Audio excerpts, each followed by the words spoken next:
Hello everyone. Now, in the past few videos, I've been talking about perturbations, primarily of oscillating dynamical systems.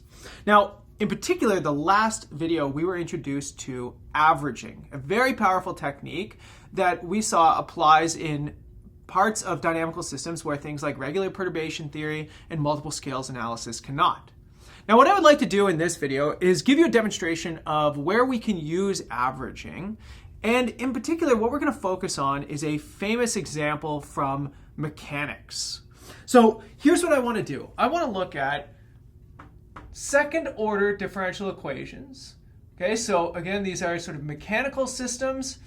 This is my standard harmonic oscillator. Here I've got an omega 0 squared. So omega 0, this is just going to be, say, the natural frequency of the oscillator. So again, if this is maybe a mass spring system, omega 0 would come from the weight of the mass and the stretchiness of the spring, right? So this is something that we can compute explicitly. But essentially, if you just look at this differential equation equal to 0, your solutions are sine of omega 0t and cos of omega 0t. So we say this is a natural frequency. Well, what I would like to do is I would like to try and understand what happens if I start forcing this thing. So again, if this is maybe the mass spring system, you could think that maybe whatever it's anchored to, so if you sort of have your spring here and your mass down here, maybe you start forcing that piece that it's anchored onto, right? Or maybe we are trying to account for some air resistance. So we have some damping in here. Or maybe we have some nonlinear forcing that is state dependent, right? So this is a very, very general form. The important piece here that I want you to notice is we've got a small parameter epsilon. So we've seen that over and over and over again, right? This is how we take something we understand and we move it to something that's much more complicated. And here's what I'm going to assume. I'm going to assume that this is, again, a periodic forcing. Okay, so we've seen this over and over and over again. And again, one of the reasons we do this is because this is accessible to mathematical analysis, okay? So, of course, you could consider much more complicated, maybe even chaotic forcing, but, that's a much more complicated scenario. It requires much more complicated tools. And of course, we want to be able to say something mathematically first. Now, in particular, here's what I want to try and look at. I want to assume that my driving frequency is very close to my natural frequency.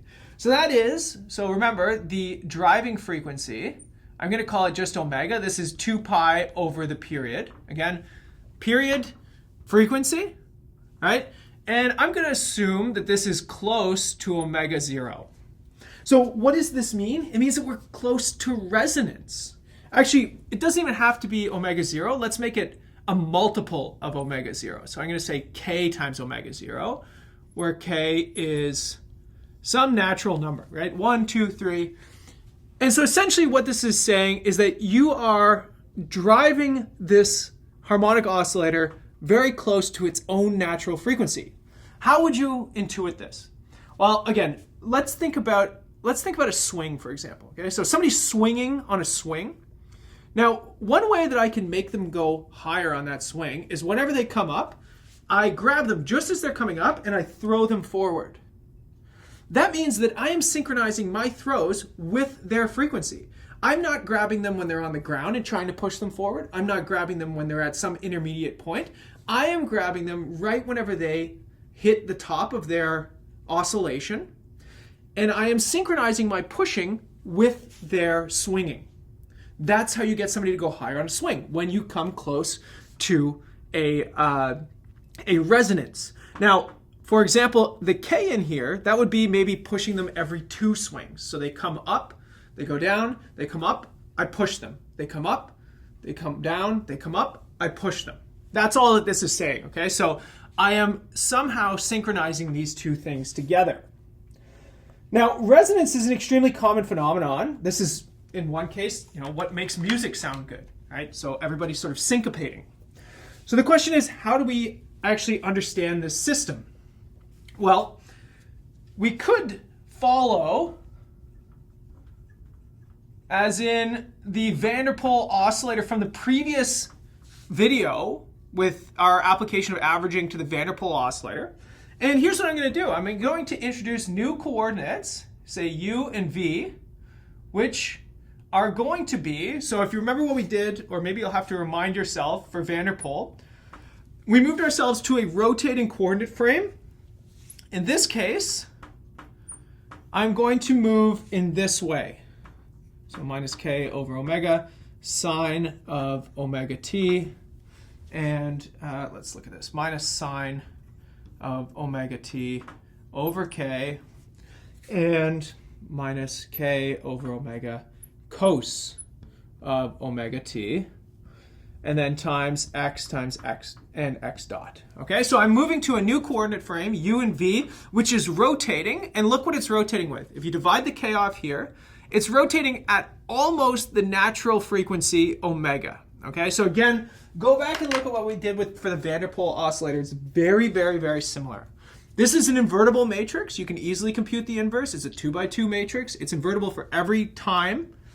And I'm going to leave some fun computation to you. It's a nice exercise here. You can actually derive the differential equation for u. This is going to be negative k over omega. And then here on the inside, we get omega squared minus k squared omega 0 squared divided by k squared. And that's all going to be times, I'm just going to write it as x. Again, if you want to get it in terms of u and v, just invert the matrix. We'll go through an example in a minute, but for now, just let me write it as x so that it doesn't make everything too ugly yet.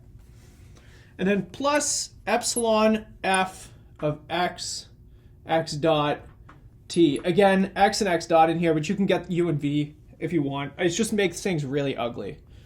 Sine of omega t over k.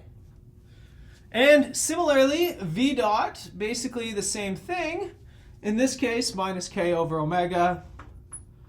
All of the same stuff inside the square brackets. The only difference is you get a cos of omega t out in front. And here's the thing. If omega squared minus k squared omega 0 squared is small, right? So again, I'm assuming that I'm close to resonance here. So if I square both sides and subtract, this thing is basically 0. So I've got a small parameter. Things that are basically 0, they can be considered as being on the order of epsilon. But that means that this thing has an epsilon in it. This down here has an epsilon in it. Epsilon, epsilon. All of those epsilons come out, and now I get an epsilon in front of the whole differential equations. This means we can average. So this is where averaging theory would come in, right? So trying to understand these force mechanical oscillations. Now, of course, you know, this is done very, very generally, and maybe if you take a mechanics class, if you're a mechanical engineer, or a dynamics class, or some kind of mechanical engineering course that would cover this kind of thing, you would maybe see this, or maybe you could actually build this in the lab. But let me give you an example. We're going to use a very, very famous nonlinear oscillator, the forced Duffing equation. Okay, so in the theory of nonlinear oscillations, there are typically two equations that people care about from a mathematical point of view that we use over and over and over again, okay? The first one is Vanderpool. We've seen that in at least 3, 4, 5 videos of this series. The other one is the Duffing equation. So I'll put a link to some information about the Duffing equation in the description of this video. But again, I want you to know that this is one of those just super famous equations that you see over and over again. So here, again, we're always starting with that harmonic oscillator, and the Duffing equation gives you the following.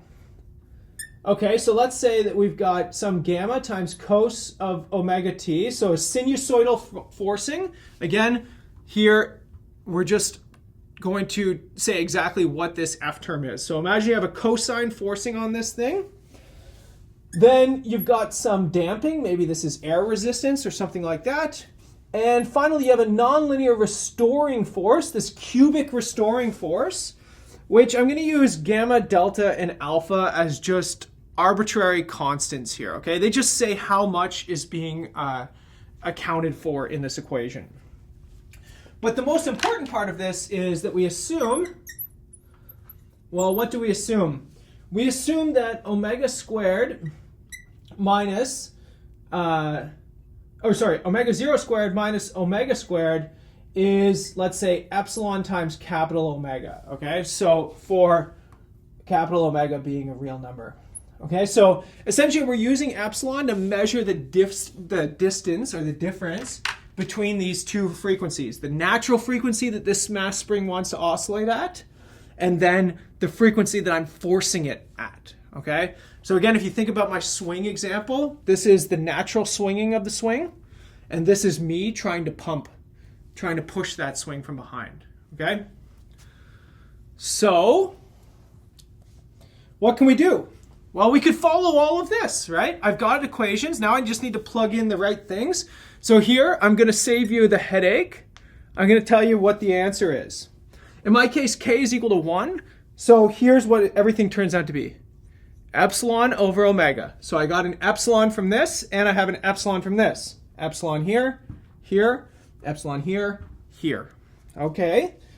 And then I get omega, and then u cos omega t minus v sine omega t, and then minus omega delta.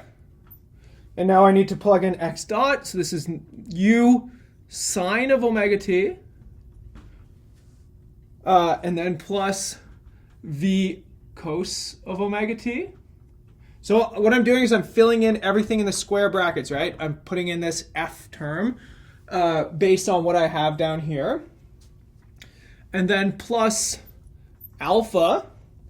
And now I get u cos of omega t minus v sine of omega t.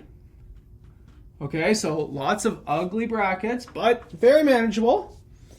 And then minus gamma cos of omega t, that's my forcing term right here. And then the whole bracket is multiplied, in this case, by a sine of omega t. And so similarly, v dot is epsilon over omega, all of the square brackets that I have above, and the only difference is cos of omega t. So if you'll allow me, I'm not going to write it out just like I did over here because it's just a lot of writing, right? Copy and paste if you're doing this on a computer. But again, here's the key. Right there, epsilon out front, right? Epsilon multiplying the whole differential equation. That means that we have periodicity on the right-hand side and an epsilon in front. We are in the position to average.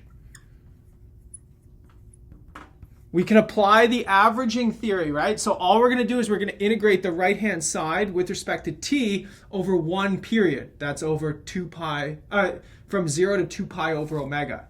It's not going to be fun.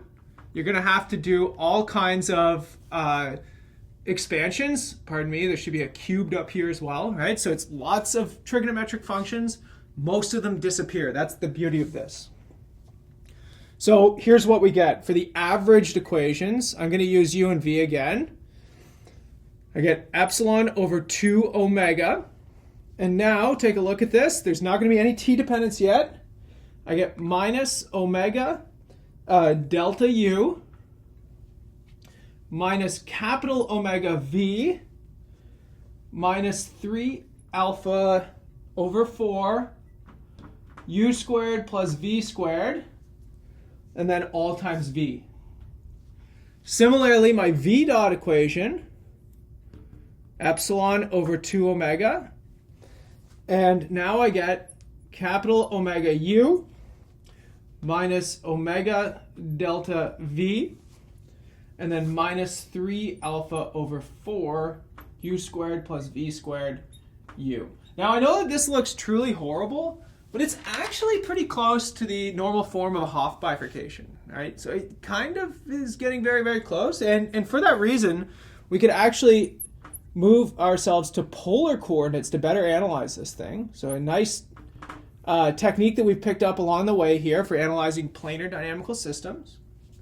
But here now we get r dot is equal to, so epsilon over 2 omega. And then this gives me minus omega delta r minus gamma sine of theta. And r times theta dot is equal to epsilon over 2 omega. And so I'm leaving lots of gaps for you to fill in on your own. Again, you're a smart person who's watching this. You can do the math in between. I don't need to do your homework for you. Here you have your solutions at least, so try and work through it on your own, right? So ugly equations, right? But what we would like to do, if you remember what the goal of averaging is, the goal of averaging is to identify fixed points, and you know that if you have fixed points of the averaged equation, they correspond to periodic orbits of the original equation, right? So let's try and find some fixed points. Now, this is actually a very hard thing to find fixed points of. You're going to set this whole right side equal to 0 and this whole right side equal to 0. So you might want to do this with a computer, right? It's not an easy thing. It's r's and thetas together. So it's, it's tedious. But here, I'm going to show you what the bifurcation diagrams typically look like. Okay, so I ran these numerics for epsilon times alpha is equal to about 0.05. So that's this term right here. Then epsilon times delta is 0.2. That's this term right here, the damping term. And epsilon times gamma is equal to, let's say 2.5. Okay, so it's relatively large, but again, look at epsilon multiplies everything in here. Same with up here. So I just put whatever epsilon times those things end up being, okay? Now here's what the bifurcation diagram would look like. Let's do it for R first. I'm going to do a bifurcation diagram in terms of the frequency relationship, okay? So omega over omega 0, okay? So omega over omega 0, that is essentially is going to be the ratio between these two phase differences, right? Between these two frequency differences. So actually what comes out of this is, again, if you're in engineering, you're probably familiar with this. This is something called the phase response curve. So we have a solution, a fixed point, and then it hits, there's a saddle node bifurcation up here, and then it comes back. So it looks like this very pretty sort of wave almost, like this big cresting wave. But essentially this is a stable fixed point, this is a stable fixed point, and this is an unstable fixed point of the R equation. Similarly, if you plot the theta part of this, you basically get the same curve. So you've got, corresponding to this right here, you've got a stable theta solution, and then you, at that saddle node right here, you have an unstable solution, and then similarly like this. And this would be plotting theta. So what this would give you is this would give you a region of bistability. In fact, this gives you hysteresis as well. So if you have the ability, again, if you think of omega as being like a control parameter, right? This is the thing that I get to dial the knob on, for example, because I get to choose how I force this thing. Remember where we started? I said that if this is a mass spring system, omega 0 is determined, right? It comes from your spring constant and the mass of your object. So that's fixed. But what I get to play with, what I get to turn the dial on, is how fast I force this thing, right? When I force it, for example, right? So again, if I'm pushing my swing, I get to choose when I do the pushing. It's me. I have the autonomy to do that. So in this case, really, omega is your control parameter. And what this is showing you is that as omega increases, you have a stable, again, this is a fixed point of the averaged equation. So that means that it is a periodic orbit of your original Duffing equation. You've got a periodic orbit, and eventually you're going to force this thing, if you start turning up the dial, and you're going to have a saddle node bifurcation, you're going to lose that periodic orbit, and you're going to fall off. And you're going to find a different periodic orbit very far away, right? So there's going to be this weird transition period, and then it'll fall into another periodic orbit. Similarly, if you're turning down the frequency, you've got yourself settled into a periodic orbit, and then eventually, if you turn down too much, you will fall off of it because that periodic orbit ceases to exist by this saddle node bifurcation, and you're going to jump to a completely different one. This is called hysteresis or hysteresis. In a dynamical system, it's caused by changing parameters and rapidly falling off of these saddle node bifurcations.